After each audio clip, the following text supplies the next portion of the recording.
Rampalli main road కి just 1 km distance లో ఉంటుందండి. అలాగే రాంపల్లి టు చర్లపల్లి వెళ్లే మెయిన్ రోడ్ కి జస్ట్ 1/2 కిలోమీటర్ డిస్టెన్స్ లో ఉంటుంది. అలాగే చర్లపల్లి టర్మినల్ కూడా జస్ట్ 3 కిలోమీటర్ డిస్టెన్స్ లో ఉంటుందండి. అలాగే ORR ఎగ్జిట్ నెంబర్ 9 కి జస్ట్ 3 కిలోమీటర్ డిస్టెన్స్ లో ఉంటుంది. అలాగే ఇన్ఫోసిస్ కూడా జస్ట్ 4 కిలోమీటర్ డిస్టెన్స్ లో ఉంటుందండి. అలాగే మనకు నియర్ బై స్కూల్స్ చూసుకున్నట్లయితే శాంతినికేతన్ స్కూల్ ఉంటుంది. అలాగే సెట్ పీటర్ స్కూల్ ఉంటుందండి. అలాగే ఇవే కాకుండా ఇంకా చాలా schools, shopping malls, hospitals, super markets అన్ని కూడా వెరీ నియర్ బై ఉన్నాయండి. మంచి ప్రైమ్ లొకేషన్ లో ఉంది హౌస్ అయితే. ఇప్పుడైతే మన హౌస్ డీటెయిల్స్ చూసుకున్నట్లయితే ఇది వచ్చేసి 133 స్క్వేర్ యార్డ్స్ అండి. East facing house. దీని డైమెన్షన్ వచ్చేసి 24x50. ఇది వచ్చేసి ఈశాన్యం వీధి పోటు హౌస్ అండి.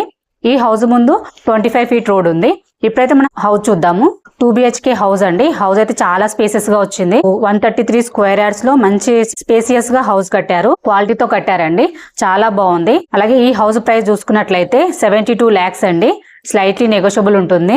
దీనికి బ్యాంక్ లోన్ ఫెసిలిటీ కూడా ఉందండి. ఎవరికైనా ఇంట్రెస్ట్ ఉంటే స్క్రీన్ పైన కనిపించే నెంబర్ కి కాల్ చేయండి. మీ నుండి అయితే ఎటువంటి కమిషన్ తీసుకోబడదు. ఎందుకంటే ఇది వచ్చేసి ప్రమోషనల్ వీడియో అండి. మీ ప్రాపర్టీ ఏదైనా మేము ప్రమోషన్ చేస్తాము. ప్రమోషన్ నెంబర్ డిస్క్రిప్షన్ లో మెన్షన్ చేస్తానండి. మరో వీడియోతో మేము మళ్ళీ వస్తాను. బాయ్.